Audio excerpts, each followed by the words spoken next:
देखिए बेटा, आज हम एक क्लास 7th का क्वेश्चन करने जा रहे हैं दोबारा। इसमें हमें फिगर दे रखी है, देखिए ये दे रखी है, ठीक है। पैरेलल लाइन है, ये एलएम है और ये ट्रांसवर्सल लाइन है। तो ये 35 है, ये हमें बताना है एंगल, और वाई जेड और एक्स एंगल बताना है हमें, ठीक है। तो देखिए, जैसे मैंने आपको बताया था पीछे भी, आपने फिगर मैंने कहा था ना, आप एक बार कर लेगा ट्राई उसको बना करके रफली कि भाई किस प्रकार का होता है। तो देखो, अगर हम ये वाला और ये वाला है ना, जब हमारा ऐसे कोई एंगल फाउंड होते हैं ऐसे करके इस लाइन के ऐसे, तो ये हमारे होते हैं 180 के एंगल। कौन से एंगल होते हैं? 180 के एंगल, लीनियर पेयर वाले एंगल, ठीक है बेटा। तो देखिए 35 और पी हमारा मिला के हो जाएगा 180। 35, इसको देखिए 35 plus P equal to 180 degree, और क्या हो जाएगा? ये लीनियर पेयर हो जाएगा हमारा। हमें पता है लीनियर पेयर 180 का ही होता है। तो अब हम क्या करेंगे, देखो पी निकालने के लिए 180 में से माइनस कर देंगे 35।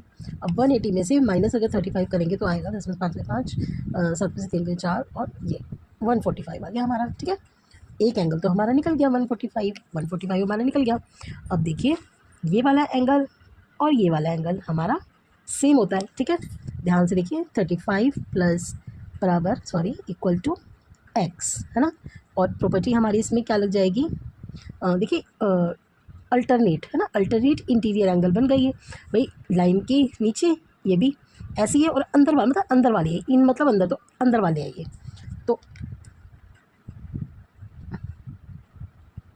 अल्टरनेट इंटीरियर एंगल, ठीक है, सेम होते हैं हमारे। सेम भी लिख देती हूँ मैं यहाँ पे, सेम होते हैं। तो एक्स की वैल्यू निकल गई हमारी 35, निकल गई बेटा।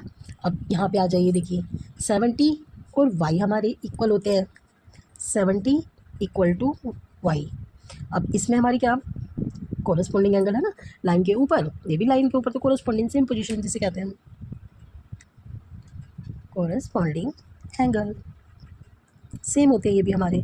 हमारी y की वैल्यू भी निकल गई, ठीक है बेटा। इसमें देखो p की निकल गई, x की निकल गई, y की निकल गई। अब z की वैल्यू हम कैसे निकालेंगे? देखो, लीनियर पेयर बन रहा है ना, ये लाइन के, ये सीधी लाइन लीनियर पेयर बन रहा है। इन तीनों को मिला के कितना होगा? 180। तो कैसे करेंगे? देखो, y plus Z plus X equal to 180 degree.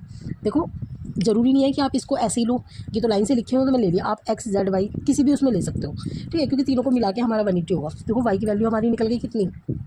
70, ठीक है। z हमें निकाल लेंगे, x की वैल्यू हमारी निकली पड़ी है 35 इक्वल टू 180 डिग्री। अब इन दोनों को प्लस कर दो, z प्लस 70 और 35 हमारे हो गए 105 इक्वल टू 180 डिग्री, ठीक है।